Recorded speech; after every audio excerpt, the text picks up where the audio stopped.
Hey folks, look at this. What do you think I have here?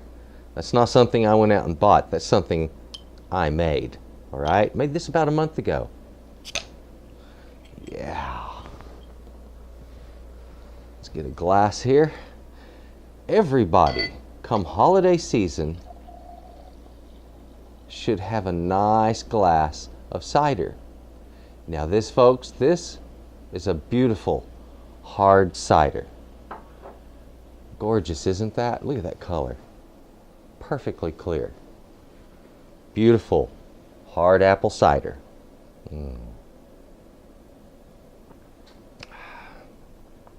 You're going to enjoy this one. Oh, that's good.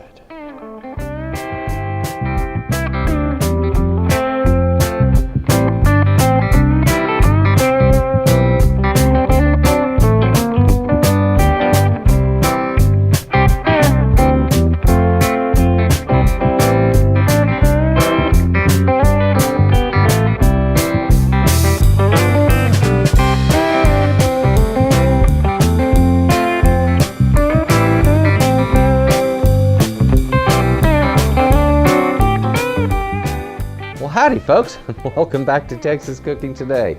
As you've already seen, this is all about cider. I want to teach you how to make hard cider in this show. How to ferment. I'm going to teach you the right way to do this, okay? So that you get a pure, clean, perfect, sparkling product just like this. And it does it. It has this nice fizz in my mouth. It's beautiful. It is just as tasty as can be.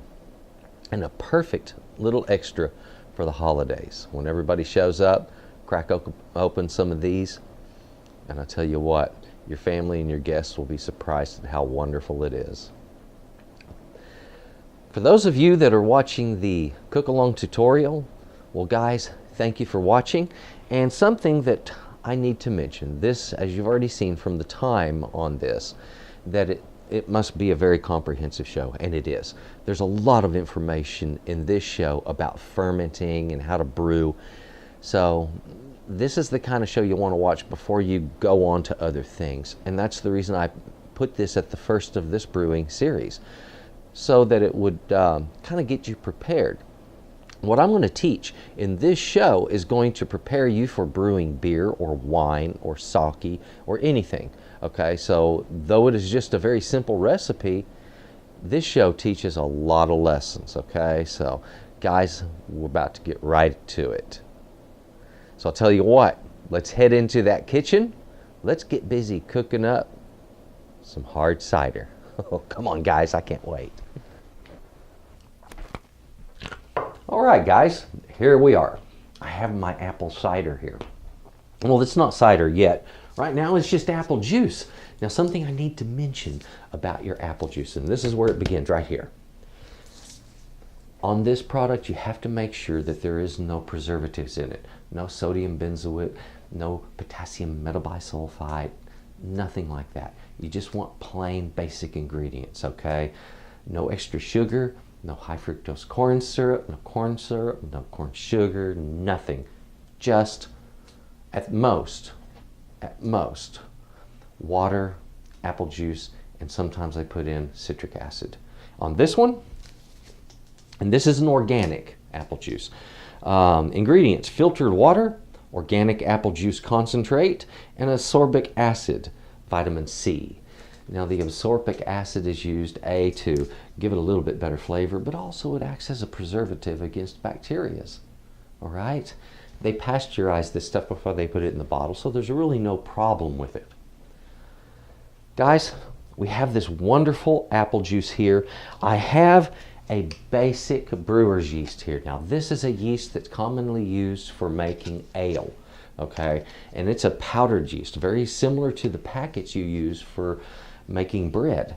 But there's more of it, number one, and number two, it's designed to work for brewing. In other words, it's where bread yeast wouldn't really work out very well, this is stronger and it really does a good job. The problem with bread yeasts is that they don't work well when there's alcohol present. The alcohol kills the bread yeast, where this type of yeast can survive at higher alcohol levels. And of course, that's the idea. We're making cider here, right? Now, let's talk about the equipment. First of all, what are you going to make this stuff in? You're going to need a big jug.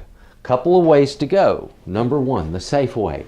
Big plastic carboys. These are 5-gallon carboys. They make these in 6, 7-gallon sizes also. So you can order those again online. Also, the fermentation locks that are on top of these.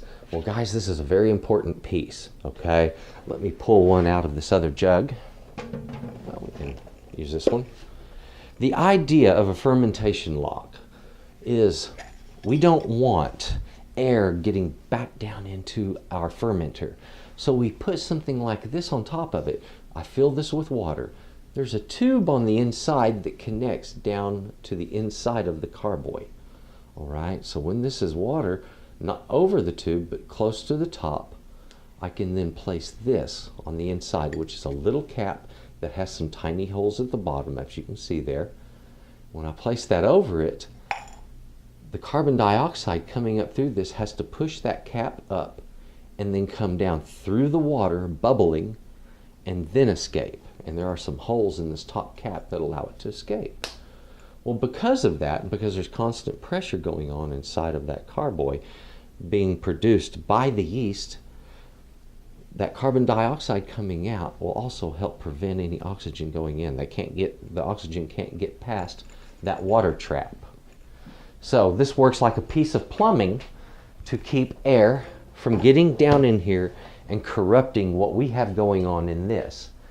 Air, not so good when it comes to making good quality fermented beverages. So we protect them. We want only the carbon dioxide to be present in the upper part of that bottle. Also, in keeping air out, you're keeping out rogue yeasts and lactobacillus, that bacteria that floats around in the air around us. We don't want that getting in there in a large quantity as it's brewing and ruining it. Now, you might be thinking, now, hey, what about the lactobacillus that comes in contact with it when you're actually making it? Well, guys, that's not going to be a problem because I'm going to manufacture alcohol fast enough in this, or I should say the yeast will be manufacturing it. It'll be producing alcohol fast enough that any lactobacillus that might have gotten in there will be killed off before it gets any kind of a foothold.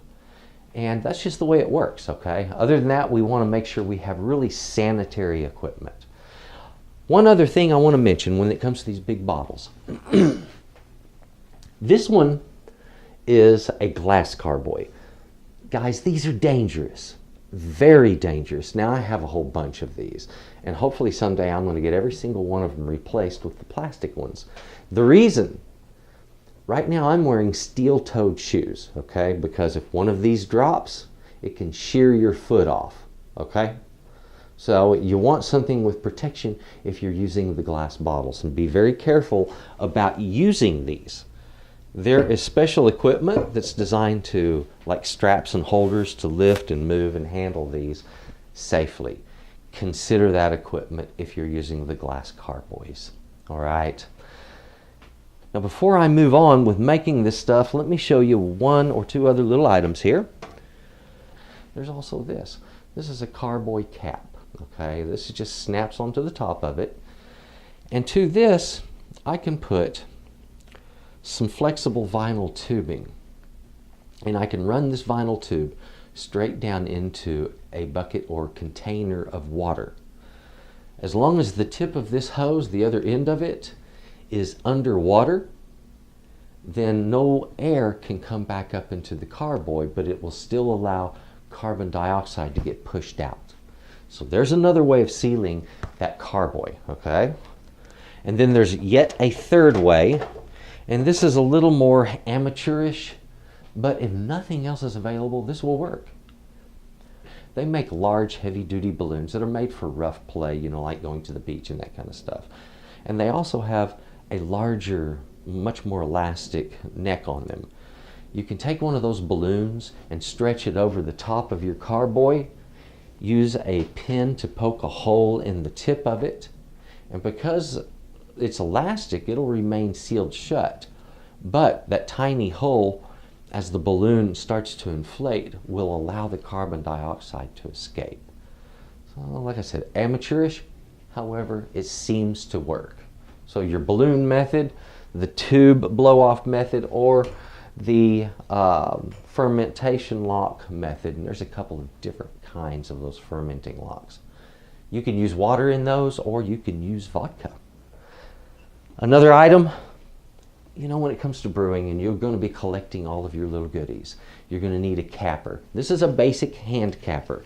The cap goes inside of here, guys, and this is a basic crown cap that you've been prying off of bottles with a little bottle remover, cap remover.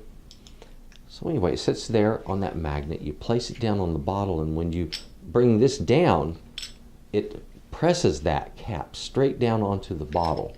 Let me catch this. And it crimps it in place. So this thing's designed to hold the neck of the bottle and then force the cap into place. That's the reason that little ridge is down lower on the bottle neck. Whenever you've seen a beer bottle that you have to use a bottle remover, a cap remover on, the kind that doesn't screw off, you'll see a little ridge down there. And that ridge is for the sole purpose of capping with those crown caps. So guys, all we have to do now, I'm going to take my funnel, put it in here, get our yeast up and started, and get this apple juice turned into apple cider. Now let's get on with this. Okay guys, now I've got everything set up here. I have my yeast there, and of course a cup right next to it, and that cup has 4 ounces of warm water. Now I said warm, not hot. Down here I have the fermenter, and it's on a platform just to make it easier to get to. Okay. So what I'm going to be doing first, we have to hydrate our yeast. Now the yeast, simple enough. Cut that open. I want to take that yeast and gently pour it into this warm water, stirring this as I go. Now, this stuff likes to lump, so just go ahead and take a moment to kind of press out any lumps that form up on the surface. Now what this actually does is it just kind of wakes that yeast up. It gets it dissolved and helps it to get active. There is a beautiful and very pungent aroma of yeast coming up from this. Okay, now that I have this mixture ready to go, let me move this out of my way. I need to get my apple juice down in my carboy. So you will know, when I was preparing this carboy, and this is something you guys need to learn to do, is to actually, smell. Smell the inside of that bottle. If you smell anything at all, if there's any odor, then you might want to wash it out again. These funnels, so you know, they have ridges on the outside of them. So when you're placing it in your bottle, don't try to force it down in there too tight because you don't want to seal it. Those ribs allow air to come around this, and you don't get the glugging effect in the top of your funnel there. Okay, so that's kind of important. And these are just the little tidbits that I kind of learned over the years. So we're going to get that in there. Now folks, something else you might want to know about apple cider. If you're looking for an inexpensive fermented beverage, well, it's hard to get one that's lower cost than this. I mean, it can be done, but this is one of the least expensive fermented beverages I know of. You can use concentrated frozen apple juice that's so much lower cost than purchasing it like this. However, there is the time it's going to take you to thaw that, get all of it in there, and then rehydrate it. And if you're wondering how much concentrated frozen orange juice, well, it's really simple. All of those containers are different sizes, and many of them dependent upon brand. So you're just going to need to do a little math on it and purchase enough to make 5 gallons worth. So I guess if you purchase a concentrated frozen apple juice and the container you purchase makes a half a gallon, well then that means that you're going to have to purchase 10 of those to make 5 gallons. All I can say is happy holidays, folks. Happy holidays. Oh, they're gonna be. Now guys, at this point, it's time for me to get my yeast down in there, and then I'm gonna have to mix it up.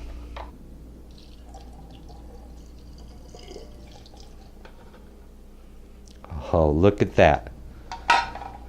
Isn't that beautiful? Now, I have to get this shaken up. Let me show you how we do that.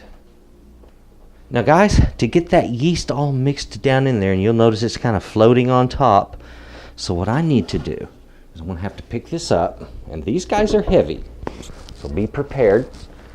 Cover the hole on one side and give it a shake. Now, there's another way of doing this, and let me show you that. What you just saw, that's the hard way. Now folks, when it comes to how to stir a carboy, what you just saw, that's the hard way. And I don't recommend that because, A, you're trying to chug a lot of poundage around right there, and that's not safe, especially not with a glass bottle. All right? This little item right here, this is a mixing paddle. This is what chefs use for mixing large batches of whatever, because we can put it down there and really get at it, okay? Now, problem is, my mixing paddle won't fit down in there. So what do? You use the other end. The little end that hangs by that little tab makes a perfect stirrer to a carboy. You just get it going. When you're first getting yeast in a batch of anything, whether it's wine or beer or cider or whatever, yeast requires a little bit of oxygen in order to do what it does. It mostly needs what's already in there, which is that sugar. Okay, and it's going to go nuts as it starts eating that sugar.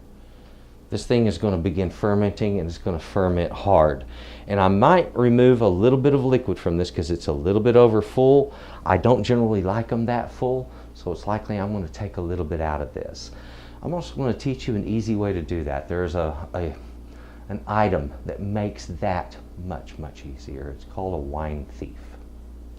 So anyway, there we have it.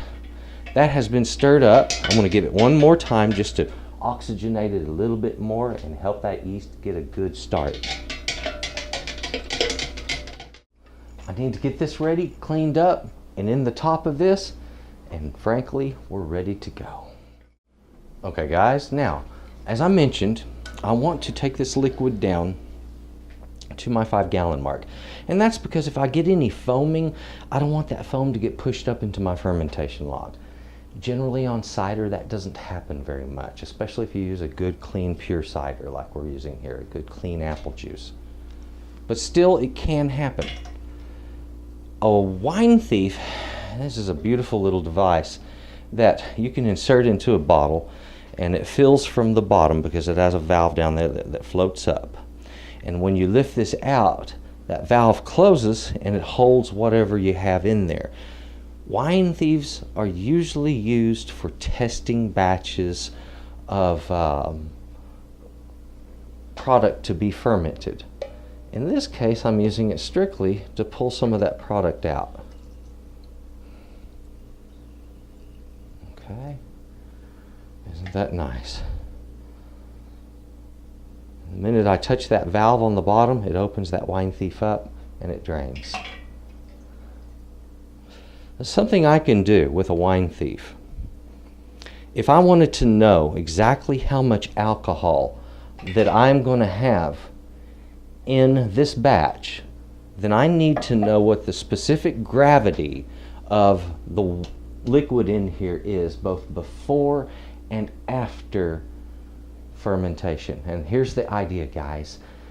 When a product gets fermented, a lot of what's in here, these sugars, get converted to alcohol, and the alcohol is lighter than what was in there before, the sugars. So when we convert that to alcohol, then this has a different specific gravity than it did before. And the difference between the two tells us the amount of alcohol that's actually in there. And it's also temperature specific. So I would first drop my thermometer down in there and take a temperature reading, and then I would drop my hydrometer down in there and get my specific gravity reading. Now when we get into more advanced brewing in other classes, we're going to get into all of that. But frankly, that has nothing to do with making this batch of cider. Okay, I've made a little more space. It's almost down to that line, and that's good enough for me. I just removed about a cup and, yeah, it looks like a cup and a half. Now guys, I have just made sure that this is wet, so it'll make a good seal, a hermetic seal, as I put it in there. And also I have filled this up to right about here. And that way it has to force that inner lid up and push the carbon dioxide down through the water for it to escape the bottle. Also, the beautiful thing is, with this kind of fermentation lock, it tells you when things are up and running. You can tell because this inner part is going to rise up. So when we see that start to happen, I'll tell you when that is, and I'll tell you about how many hours that took. Okay, and it's going to be different for every batch. It'll be dependent upon the temperature. The warmer it is, the faster that yeast is going to work. The cooler it is, the slower it works. Okay. Most ale yeasts work best between 60 and 75 degrees, guys. So, there you have it. I just need a cool place to put this, and I'll probably put a t-shirt or something like that over it to protect it from light. Yeast doesn't like light, and it doesn't flourish well. Once this gets to where it's brewing good, and you'll notice it, and we're going to get a close-up shot here, this caramel color is going to change a little bit, and we're going to start seeing some real activity in the bottle as it's fermenting, and we're looking forward to that. Okay guys, we have our tank of hard cider right here. This has started producing, meaning that it has the yeast has started doing what it's going to do. And if you will look at that fermentation lock, that little guy that we put on top, you'll notice there's quite a bit of activity in that. What's going on here is the yeast is eating the sugar in that apple juice. And as that yeast eats the sugar, it produces two byproducts. One byproduct is alcohol, and the other is carbon dioxide. Well, that carbon dioxide would just build up and shatter the glass if we couldn't vent it somehow. So we have to give it some way to get out of the bottle without allowing air into the bottle. And that's our little lock there. So that's up and running and doing what it's doing. And right now there's not much to see. It's just sort of a caramel color jar. It looks like apple juice basically. What's going to happen is this is going to turn a very dark color. When it gets really dark or begins darkening, and that'll be about a week, that means that the primary fermentation, the bulk of the fermenting, usually around 60 to sometimes 70% of the fermenting, has already been achieved and in this one glass jar. I will then rack this to another bottle the same size as this, and racking, that is where we siphon from one bottle to another using a special tube. And so anyway, I will move this from this bottle to another one and give it another week of fermenting, maybe a little more, just depending on how long it takes. And when it's finished with the bubbling and the liquid is all turned dark and that little thing right up there kind of goes silent and falls, that's when our cider is going to be ready to bottle. Now guys, we are in our second day, and just barely so, on this cider. This cider has only been running for not even 30 hours yet, and it is really kicking up good. The fermenting lock on top is kicking off a lot of carbon dioxide, and of course that being its job to make sure that that doesn't build up and cause this tank to explode. And so we want that to happen. And then down in the tank itself, there's not a lot to see. However, when you look up close, and I want to try to get a good enough close-up that you can really see this, you will see the carbon dioxide coming to the top right there. And it just bubbles up and of course rises off. And that's going to be going on full strength like this for quite some time. It'll be the better part of a week as this goes on. After about 4 days, 5 days, it starts tapering off. Well, our fermenting is still going And as I said before, there's not just a lot you can see in these tanks, which are the cider tanks. In beer, there's a lot more activity, but in this, you pretty much just see a bunch of bubbling going on. And the liquid in there is still looking a very caramel color. So as soon as that turns dark, we're going to be ready to start moving it to another fermenter. Okay guys, let's go ahead and get that cider racked to our next fermenter. And this is important, guys. It's going to get it out of and away from the sediment down here. It'll get it in a nice clean environment to finish up doing what it needs to do. I'll insert my racking cane straight down to the bottom, a corner. This is important right here, guys. We need to first drain out the water in that tube. So that's what I'm going to do right here. And there's my cider. The minute it turns golden in that tube, you've got the right stuff. I have another nice little item here. This is a little simple spring clip that's designed to also clip onto these vinyl tubes. This helps to hold your tube in place on the neck of your carboy. Let me show you how that works. So sometimes I want my liquid to just cascade off of the side of the carboy, and what I can do is place this in place and clip, there we go, my hose to it. And what that allows me to do is to direct the liquid to the side of the carboy and allow it to cascade down off of that. So what's happening is that liquid right now is in contact with the back side of the bottle. I know it's kind of hard to see, but that tube curves backwards and the liquid's cascading down off of the back side, and you can see it hitting the other liquid inside down there as it comes cascading down. So what it'll do is it'll sit there and fill that up. It adds just a slight amount of oxygen to that liquid. Now normally they're going to tell you avoid getting air in your fermented beverage. It'll taint it. To some degree that's true. If you get too much around it or on it and you don't have a fermentation lock or whatever, then yeah, you're running into some real problems there. But in this case, what we're going to do, get a little bit of air in it. What that does is the yeast needs air as much as we do. Okay? It doesn't just feed on sugars. It needs a little bit of oxygen. So we give it to it. Just a slight amount. It's just enough for it to finish doing what it needs to do to completion. Now guys, if you're interested in getting every last little bit out of the bottom of your carboy, and you don't want to miss any drop of liquid, when you're doing this racking, as you see, the racking cane goes towards the back side of that bottle. So what I did is I put a towel under the front side of the bottle just to give it a little bit of a tilt, not much. That siphon tube, the racking tube, will finish picking up the liquid on the back side of the carboy there and transfer that. So you lose very little liquid doing this little procedure right here. So it's a nice little trick that I learned. These are the little tips and tricks that you don't normally see in the books, okay? Some of these little goodies that they don't really tell you, that you just kind of have to experiment and find out. Some people don't always find out, so I figured I would let the cat out of the bag. Okay guys, I have my cider racked into the secondary fermenter. I'm going to put my fermentation lock back on to this new bottle and put this right back in place where the other one was to finish up fermenting. Okay guys, we got that fermenter back in place, and we're going to give it a nice cover because we want to protect it from light as much as we can.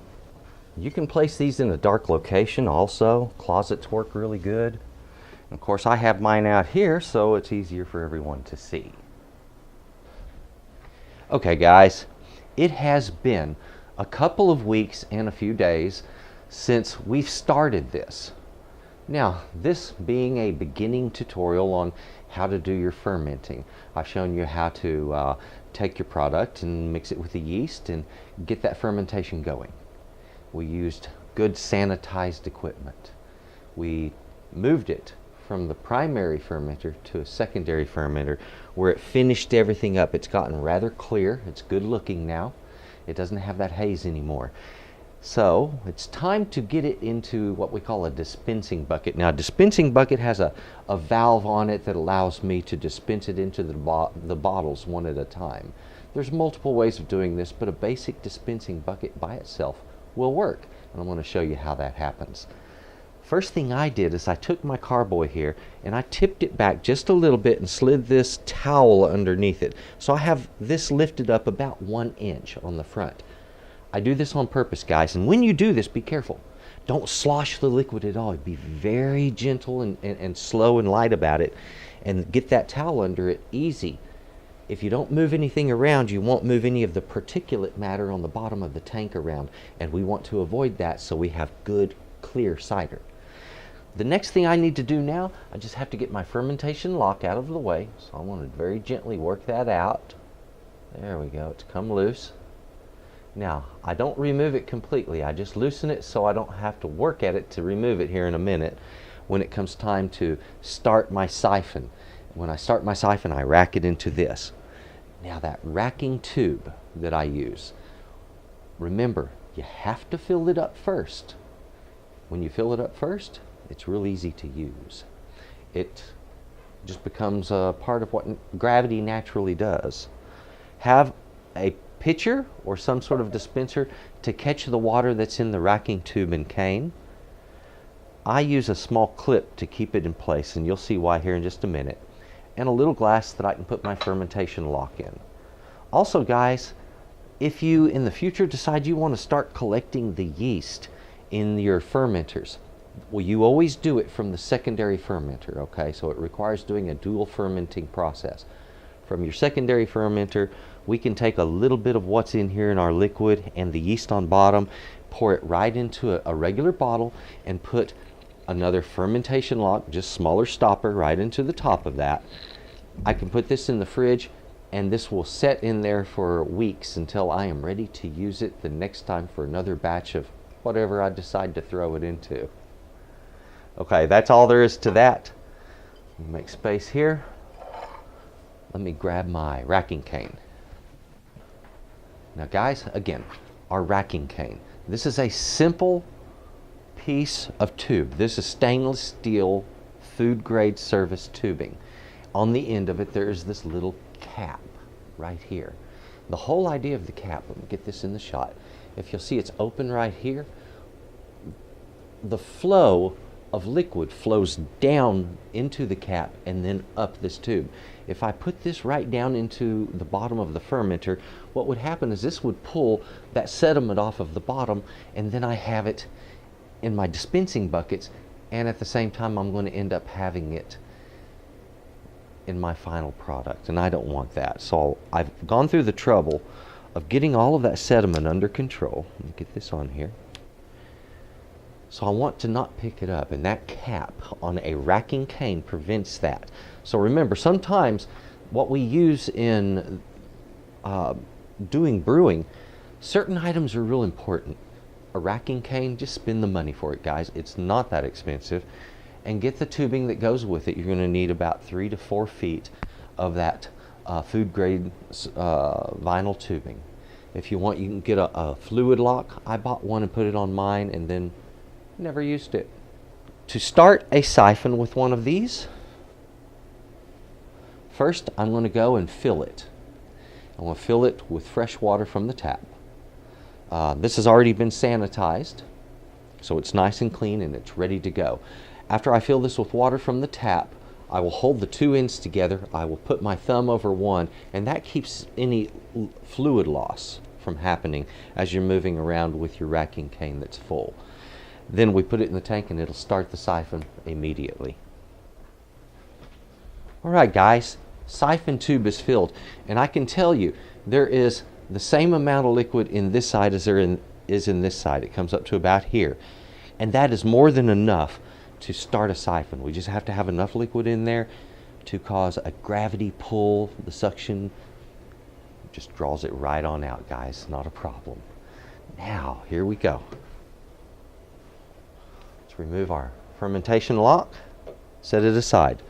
When you insert your racking cane, remember, plug that hose so nothing will come out, nothing will move. my pitcher ready. Very gently put it into the lower bottom in the back. Once you set it down, just set it there and leave it alone and don't move it. There. Hopefully I didn't stir up too much. To start my siphon, I will simply allow it to pour off into this until boom, there it is. I've got my golden liquid all the way through it. And look how clear looking that is. It is a very, very light amber color, guys. This little clip that I'm using right here simply holds your tubing in place and allows you to move it and place it in such a way that your fluid will cascade off of the side of the bucket. We don't want a lot of air getting down in the liquid right now, because remember, air isn't exactly our friend when it comes to the final product on fermented products. There'll be a little bit in it, and there needs to be a little bit in it, because in a moment we're about to take this and prime it. Now remember, we're making a sparkling cider here. Priming it, what that is we put in a little more sugar. Now you see, even though fermenting has finished on this and the yeast has eaten all of the sugar that's in that's edible for them, what we need to do is give them just a little bit more sugar, just enough that they will be able to produce carbon dioxide in the bottles. That carbon dioxide will build at the top of the bottle and it'll build pressure. And after it pressurizes, slowly it pushes down into the beer, or in this case, cider, or anything else for that matter, like wine, making champagne, or I should say sparkling wine. It's the same thing, guys. The yeast is alive in there. It produces the pressure at the top. It pushes down into that liquid, and boom, next thing you know, you have a sparkling drink.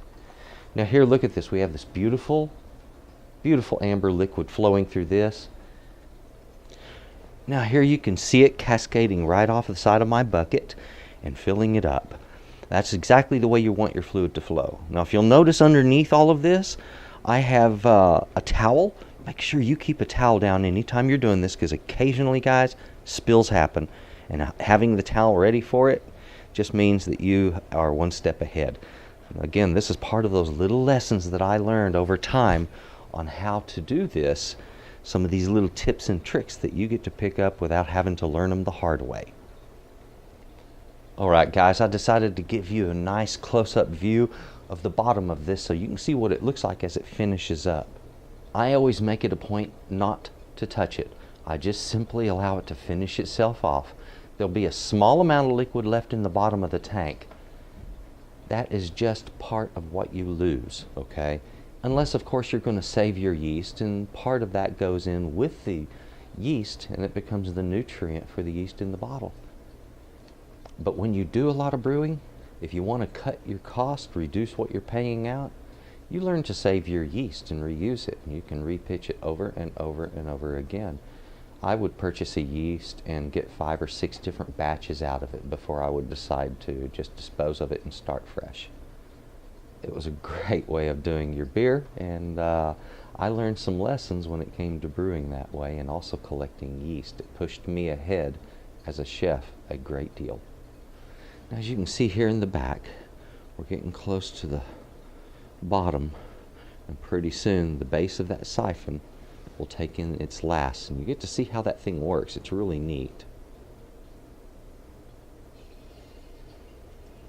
And there it is. It just finishes off. And if you'll notice, the sediment in the bottom of the tank is undisturbed. The liquid is still clear in the bottom of the tank. Okay guys, to prime your cider, you're going to want to go ahead and heat some water. And I've got about 1.5 cups of water heating here. So you want about 1 to 1.5 cups of water. I'm going to bring this to a boil. As soon as this comes to a boil, I'm going to pour this product right here down into it. Now this right here is 3/4 cup, and I mean absolute, definitely 3/4 cup of dextrose. Dextrose is corn sugar, guys, so you'll know. This is just fine ground commercial grade corn sugar, and it'll dissolve almost instantly in that water, and it makes a perfect primer for beer. Now this stuff if you're not sure about this, all you have to do is taste a little bit of it, and immediately you will know what that is. You will recognize that flavor because you will say, oh, I've tasted that in products. So that's what that flavor was. And suddenly you'll realize a lot about dextrose. It'll really come true to you about how much it's used. Over here, the rest of what we're going to need, I have some vodka. The vodka is to sterilize my caps. I just put caps into a bowl, pour the vodka into it, and then I can do my capping as I pull caps out of that. You can also boil your caps if you wish. You can put them into a sanitizing solution. I just do it this way. I use vodka, a very inexpensive one, so this isn't a big deal. It's only going to take a few ounces. I have my capper back here, and we're going to show you how to use that capper. And here I have a mixing paddle. They also have large mixing spoons, commercial mixing spoons, that are good for this. When you go pouring this sugar water down into the dispensing bucket, it's going to want to go immediately to the bottom of that bucket. Well, we don't want it going down to the bottom of the bucket, guys. We want it mixing in with the rest of that cider. So here we go. We have that boil going. I'm going to pour this corn sugar in and just stir it as it goes. And you watch. As soon as I get it in there, there we go. It is dissolved. And there it is, guys. We have a nice sanitary sugar mixture to put right down inside of our bucket. All I need to do now, I don't have to bring it back to a boil. That's very hard to do. Once the dextrose is in there, this becomes like the coolant in your car. It's very difficult to get it to boil. It takes a lot of time. So don't even try. It's already extremely hot. I'm just going to drop the heat to it. I'm going to give it time to cool down. And it takes usually about 15 minutes to get a cup and a half of water to come down to room temperature, or cool enough you can put your finger in it comfortably. Of course, you can always just grab the bottom of your pot. See there? If I can put that on my hand and not hurt it, it's cool enough to go down into my beverage. Now what I'm going to do, we're going to take that and very slowly, we're going to work it in. The thing about this is, guys, when you're stirring your primer down into beer, cider, or whatever it is that you're going to turn sparkling, you have to work it in. The thing of it is, I have a heavy liquid here and I have a light liquid down here, and if I don't force them together, they won't naturally go together. So I'm going to stir this, but I'm going to do it in such a way that I'm pulling up from the bottom this way. So I'm churning, and that will allow this liquid that I pour in very slowly. Take your time on it, just a little bit at a time. Turn that around. Now guys, if you don't stir this well, you are going to run into a serious problem, because you're going to end up with some of your cider that's over primed and some of your cider that's under primed. So this is just one of those little moments where you've got to spend an extra moment, stir it extra well, and be certain. And I have had that happen to me before, where half of a batch was over primed and another half of the batch was under primed, and I was very unhappy. And that's when I learned this lesson. And I'm going to give it a moment more. What's happening is, if there is any of that sugary water left that hasn't mixed in, it's going to go straight to the bottom right now. And I'm allowing it to do that. I'm allowing it to just head on down there, so that in a moment I can use that stirring paddle, pick it up, and work it up into the liquid, that will last remaining bit of it. There we go. One more time. Up from the bottom, pulling up. Remember, I'm not trying to stir it in a circle this way, I'm trying to rotate it from the bottom to the top. And that's what I'm seeing, is I'm seeing an up push with my liquid. See there? A serious up push with that liquid. There we go. At this point, I'm certain I have it stirred well. I'm going to put a lid on this, and I'm going to put my bucket over here where I like to do my dispensing. Now guys, before you get started dispensing your liquid, go ahead and make sure there's a towel down under here, okay? Because these things drip a little bit, they leak a little bit, and sometimes you just forget to shut the valve all the way and it leaks a little bit more. So go ahead, do yourself the favor, just get the towel down there now and dispense with any issues in coming moments. I'm going to put my bottle, I have my spout angling, not quite 45 degrees, just a little up from that. But I do that on purpose, and that is to allow the liquid coming out of this to cascade off the side of the bottle and down to the bottom. I don't get too much air intake in my product that way. Another neat way of doing it is they sell a neat product that attaches to this barbed fitting right here with a simple piece of tubing, and it is a bottle filler that you just push up on the bottom of the bottle filter after it hits the bottom of the glass, and it will allow liquid to flow out from the bottom up. So you get absolutely no additional air addition. So I do it this way. I've been doing it this way for a long time. I'm going to tell you now. The other device I'm going to get, I think it's really cool, but I'm not going to get it because I think it's necessary. I'm going to get it because I truly believe that it's just handy, but not essential. Okay, here I have left about 1.5 inches space between my cider and the top of this bottle, and this is essential, guys. If this is up here, it's going to be too close to the top and it won't carbonate, and if it's down here, it's going to be too much pressure build up and it could break your glass. It could cause it to explode. So you don't want that. You just want about halfway up that neck, about 1.5 inches down from the top is perfect for really good carbonating effect. Okay, I want to fill a few of these. I want to show you how we cap them. Okay guys, I'm going to go ahead and get my sanitizing liquid onto these. And I call it sanitizing liquid because that's what we're using it for. And something I like to do is, I don't like to buy such a cheap vodka that I wouldn't drink it, because that way if I want a vodka drink, I've got something that it's at least palatable, but I'm not breaking the bank. And as a sanitizer, it's pretty darned inexpensive. All right? I can get that down in there. Neat thing about this is I can just get it everywhere if I want. I can get it on the bottles, and it's wonderful. It doesn't hurt anything. So this is the way I like to do mine. It has served me, as I've said in the past, for many years. It works good. On the bottom of your capper, and this is a hand capping device, and the way this works is these jaws on the bottom here, they close, and they grab a hold of this flange on the bottle right here. And then while holding that flange, it pushes the cap down onto it. So this part here, this little bell, shoves that cap down onto the bottle and crimps it down over the edge of that. And that's the whole idea of a crown cap. So we put it on here. There's a magnet to hold it.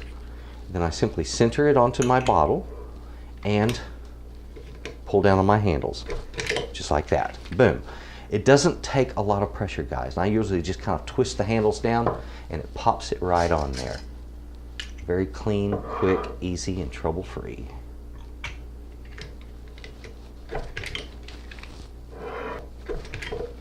That's it. Isn't that easy? Boom. Our bottles are all capped up and they are ready to go, guys. Look at that. Perfect. Beautiful, clear, pristine, ready to go cider. I just got to give it some time to carbonate. That'll take a few weeks, okay? Give it plenty of time. Be patient. Give it a couple of weeks, at least 2. 4 is better. 8, fantastic. And then cold condition it for a week before you go ahead and try to drink it. Isn't that neat? That's all there is to making your cider. Well, there it is, folks. As you can see, it's not complicated. There's a lot of steps, but it's not difficult. Brewing is fun. Brewing is simple. And brewing saves money and gives you product that's way, way better. What I have here is something that is all of its original nutritional value. All of the vitamins are still there. Okay? Actually, I've enhanced it slightly. When we put the yeast in there, it contributed to this having now B-complex vitamins, which the yeast is chock full of. So we've created a wonderful beverage for the holidays. It's calming, it's tasty, it's something that you can sip and enjoy that's not something you have all of the time. Man, I tell you.